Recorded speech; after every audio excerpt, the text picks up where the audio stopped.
fascinating objects in the universe. They almost appear to defy the laws of physics. They're invisible, scary, but still interesting. Take a look at our galaxy, the Milky Way, around 100,000 light years across. This is our sun. We are here.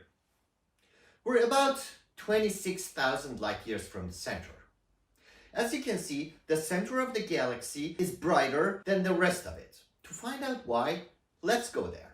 Let's take a trip to the center of our galaxy and find a vantage point where we can watch the night sky.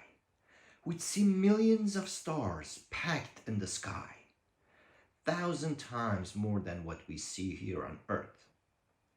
Then, on the horizon, a strange dark sphere rises, an object so dense nothing can escape its gravitational pull, not even light. Welcome to Sagittarius A star, the supermassive black hole at the center of our galaxy. It's about 30 times bigger than our sun, but it's 4 million times more massive. And it's not the only one. We can find them in our neighbor galaxy Andromeda, Messier 21, Messier 33, and all major galaxies throughout the universe. Black holes were first predicted by Albert Einstein in 1916. He showed us how gravity can be imagined as a curvature of space-time and how objects can bend the fabric of space around them. His equations in general theory of relativity revealed that an object massive enough could hide behind an event horizon, a point where gravity is so strong that nothing, not even light, can escape. Black holes were subject of debate for many years. Although very good evidences were provided in the past few decades, but still a few astronomers argued their existence. Since thousands of black holes have been discovered, it would be a great idea if we could take a picture of one. In order to take a picture for an object, the object must be visible. It means it has to either emit light, like the stars, or reflect light. Neither of these cases apply to a black hole. So how can you take a picture of something that by nature evades detection? One solution would be to take a picture from the glowing disk around the black hole, also called the accretion disk. But black holes are fortunately so far away. In order to be able to take a picture of them, you need a telescope as big as our entire planet, and that's hard to build. To overcome this problem, scientists created a global network of radio telescopes called the Event Horizon Telescope, or EHT for short. These telescopes were designed to focus on the same object at the same time, simulating a virtual large telescope. And finally, on April 2019, this picture came out. The first actual picture of a black hole. This is the supermassive black hole at the center of Messier 87 galaxy, 53 million light years from us. Now you might ask yourself, where do actually black holes come from?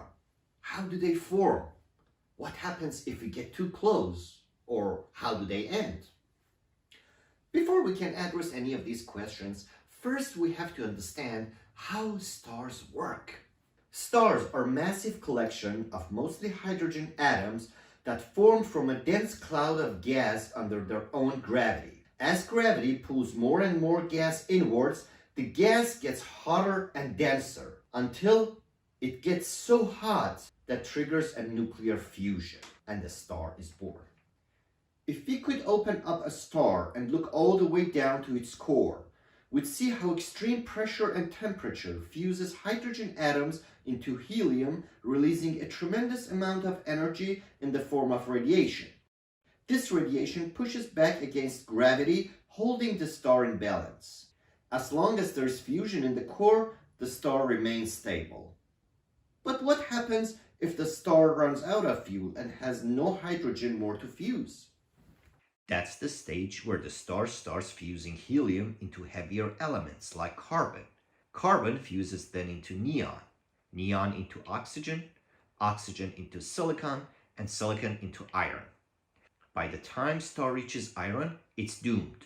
Iron is too heavy to be fused, so the star uses more and more energy to fuse it, but iron wins and fusion stops. When there is no fusion anymore, gravity takes over and the star collapses. The entire mass of the star rushes towards the center with 20% the speed of light, crushing matter into the core. As matter slams into the star's core, the impact creates a powerful shock wave that raises back out and literally blows the star apart. The result is a cataclysmic explosion called a supernova. Supernovae are so luminous that one of them is billions of times brighter than our sun and can outshine an entire galaxy. But what happens to the core of the star that has exploded? Well, that pretty much depends on the mass of the original star, also known as the progenitor star. If the star has about 8 times the mass of our sun, its weight can squash the atoms down to their nuclei. The pressure is so intense that protons and electrons collide with each other, turning into neutrons. So at the end, almost the entire star is made of neutrons. This is what we call a neutron star. Neutron stars are extremely dense objects, since the entire mass of the star is packed in a super dense sphere. It's much smaller than a regular star. In fact, the size of a neutron star is not much bigger than a city, but with the same mass as a star. 1 cubic centimeter, that's about the size of a sugar cube, weighs as much as 100 million tons. That's 20,000 ocean liners into 1 sugar cube. That's really dense. This gets even worse for more massive stars. If a star is at least 20 times more massive than our sun, it can squash the atoms even more. The pressure is so inconceivably high that all atoms get compressed to a single point. And when this happens, a black hole is born. Black holes can be categorized into 3 main types. First, we have stellar mass black holes, which result from the collapse of a massive star, as we explained earlier in the video. Their mass varies somewhere between 3 up to a few hundred solar masses. The majority of the black holes throughout the universe are stellar mass black holes. Then we have the intermediate mass black holes. These are the long-sought missing link in the evolution of black holes. Although we had found a couple of them in the past, but none of them were backed with the solid evidence that they were actually an intermediate mass black holes. Till March 31st, 2020, that we finally found one outside of our galaxy in a dense star cluster. The mass of intermediate-sized black holes varies somewhere from few hundred to a few 100,000 solar masses. And then we have the supermassive black holes. These giants can be found at the center of all major galaxies. Their mass varies somewhere between few 100,000 up to 50 billion solar masses, which is thought to be the upper limit on how massive a black hole can get. Unlike many people think, black holes are not cosmic vacuum cleaners. Ironically, the chances that you actually fall into a black hole is pretty slim. So they're not cosmic vacuum cleaners. But what actually happens then if matter does not fall into a black hole? Let me show you. As we can see here, the black hole pulls on the gas of a companion star into its accretion disk until the entire star is devoured. Now, what happens after the black hole had a good meal is even more bizarre. As material falls into the accretion disk, it starts to swirl near the speed of light. At that speed, friction generates intensive heat, which creates a strong magnetic field. This rotating magnetic field surrounding the gas can get twisted up, steering gas away from the magnetic poles into the space. These beams of highly energized particles are called quasars. Quasars, or short for quasi-stellar objects, are formed at the center of active galaxies. These compact regions of space where the luminosity is not caused by stars are called active galactic nuclei, or AGN for short. AGN are the most powerful source of electromagnetic radiation in the universe. While AGN have different of class types, but the most powerful one are quasars. Have you ever wondered what would happen if you fell into a black hole? I know it's a one-way ticket, but how would it feel? As you approach the event horizon, the gravity force exerted by the black hole would be much stronger at one end of your body than the other end. If you fell feet first, the gravity at your feet would be much stronger than your head, causing you to be vertically stretched like a spaghetti. Ironically, this process is called spaghettification. But let's suspend these rules and see what else would happen in our strange and odd trip inside a black hole. In the vicinity of a black hole, your experience of time is also different.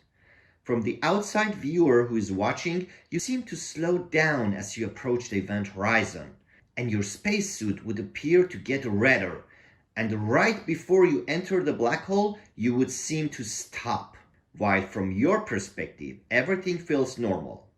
This phenomenon is called gravitational time dilation.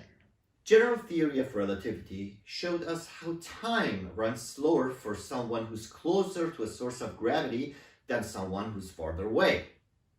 On Earth, time runs slower for someone who's on the ground compared to someone who's on the second floor. And yes, your feet are slightly younger than your head. Back in 1974, a theoretical physicist named Stephen Hawking predicted that the mass of a black hole can become energy, which then can be radiated away. Now I know what you're thinking. Nothing escapes a black hole, right? To understand this, first we have to understand quantum fluctuation. In empty space, we see that particles and antiparticles pop up in existence out of nowhere, find and annihilate each other in fraction of a second and turn into energy. These particles are virtual particles, a disturbance in the quantum field. Now this gets tricky when this happens near the event horizon of a black hole. One particle can get pulled in, leaving the other pair free to escape. The particle that was drawn in has negative energy, so the black hole has to compensate for that and loses mass in form of radiation. These radiations are something we can detect and are known as Hawking radiation. This is a very slow process and could take up to a Google year for a supermassive black hole to completely evaporate. Well, that's a very long time, but ultimately, that's the fate of all black holes. So, do you have more questions about black holes? You can put it here in the comments, and I'll catch you on the flip side.